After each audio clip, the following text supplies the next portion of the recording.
Let's talk about the NLP presupposition. People are not their behaviors.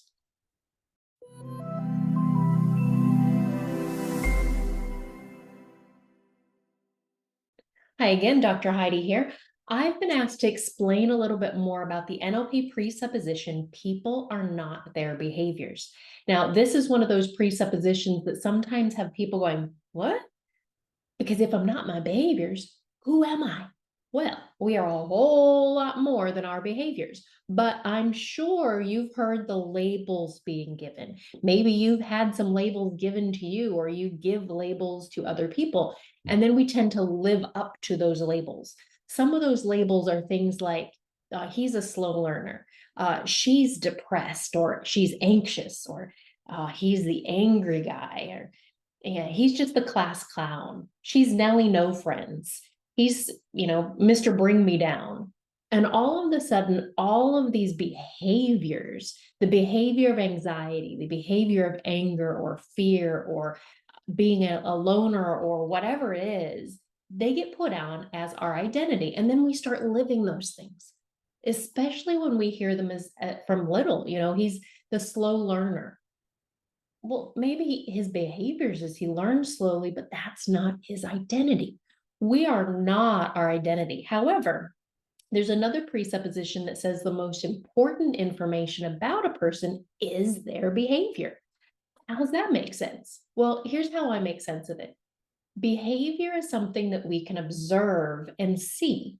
I can see that somebody is depressed or anxious or learning slow or angry or frustrated or isolated.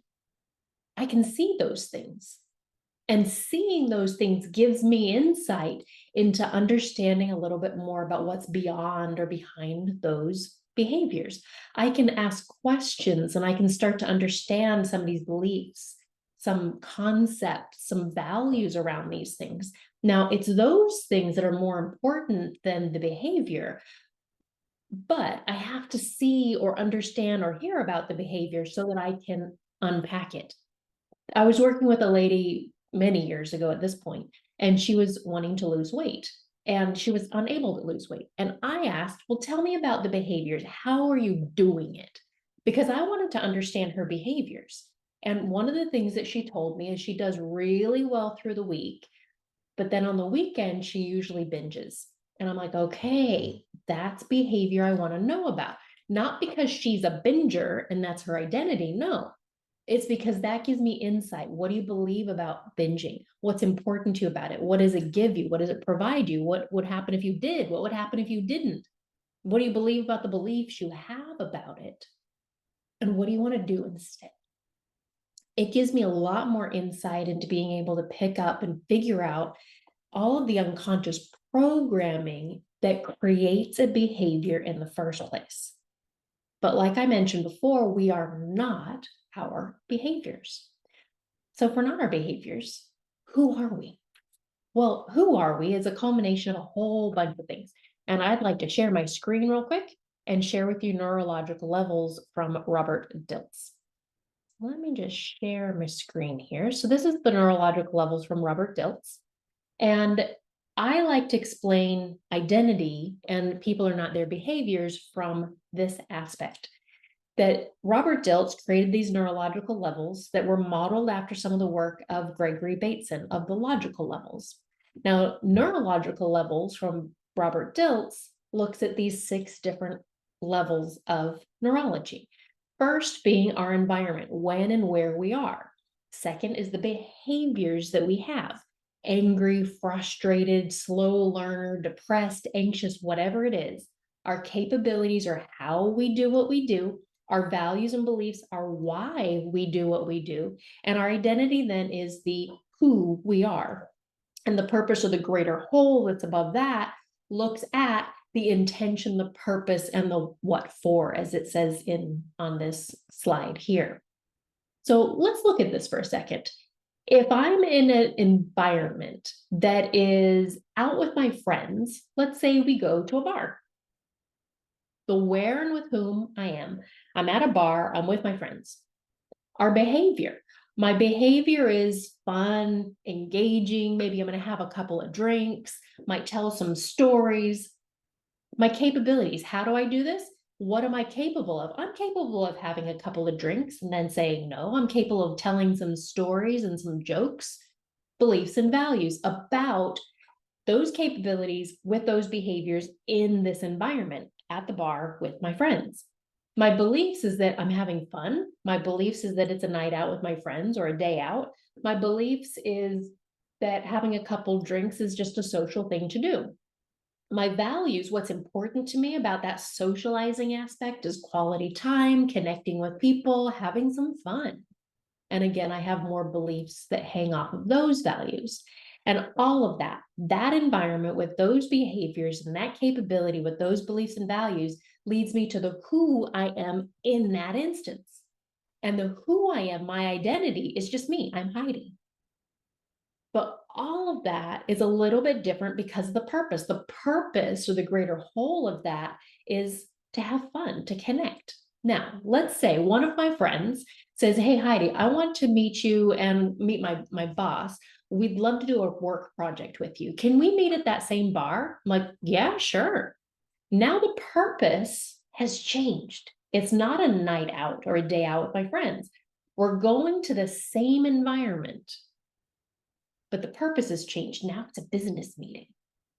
Same bar, same friend. My behaviors are going to be very different. I might have one drink. Maybe I'm just going to have an iced tea or a Coke or a coffee. My behaviors change because I'm capable of my behaviors changing. I'm capable of being more professional. That's probably going to be part of my behaviors as well. My beliefs. I believe this is a work environment. Now, I believe that there's a different persona that I'm going to put on. I'm going to bring my work Heidi with me. I believe that it's easy to do and that being professional means not having two or three drinks. What's important to me about this is bringing my best foot forward, is being authentic and congruent. And it's important to me to be able to be aligned with the intention and purpose of this business meeting. My identity is still me, but with the values and beliefs, my capabilities, my behaviors in this environment because of the purpose of this meeting. Now, I could go through this different situations, same environment, and different purpose and intention. I'm still always going to be me. Now, here's the thing is that a lot of times I've met clients over the past 20 years that have gone, I need help figuring out who I am because I'm different at home than at work. Perfect. Because the environment is different at home versus work. Therefore, you use different behaviors, different capabilities, different values and beliefs, and you bring a different you to that aspect. So if we are not our behaviors, who are we? We are a culmination of those neurological levels. We are a culmination of our purpose within that environment with behaviors, with values and beliefs, with our capabilities, all in one.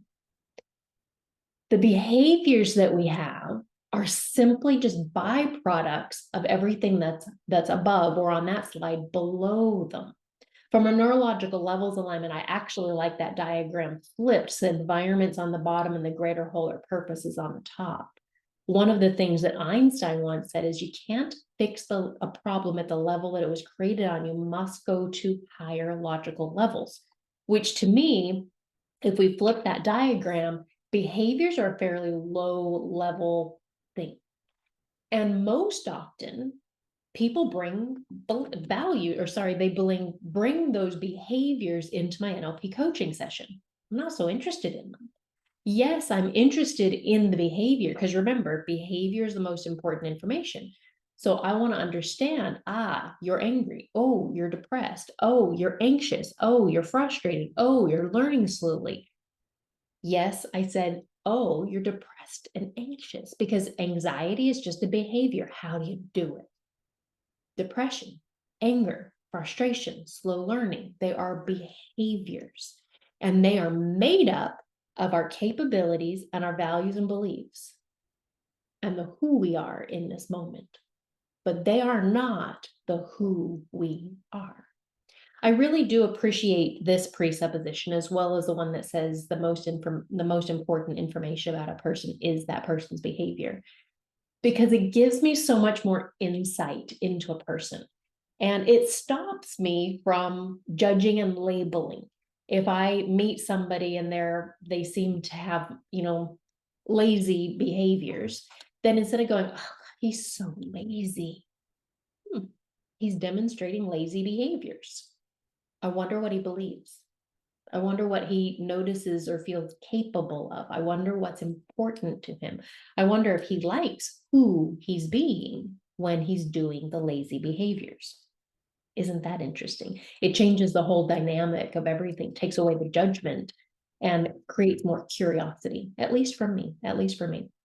So my question for you is, if you are not your behaviors, who are you? And is it okay to have different levels of identity based on this neurological levels, but still just be you? As long as you're aligned, as long as you're content, congruent, just be you, not your behaviors, and try not to label other people too. Remember to like the channel, like the video, subscribe to it, share it, and I will see you next time.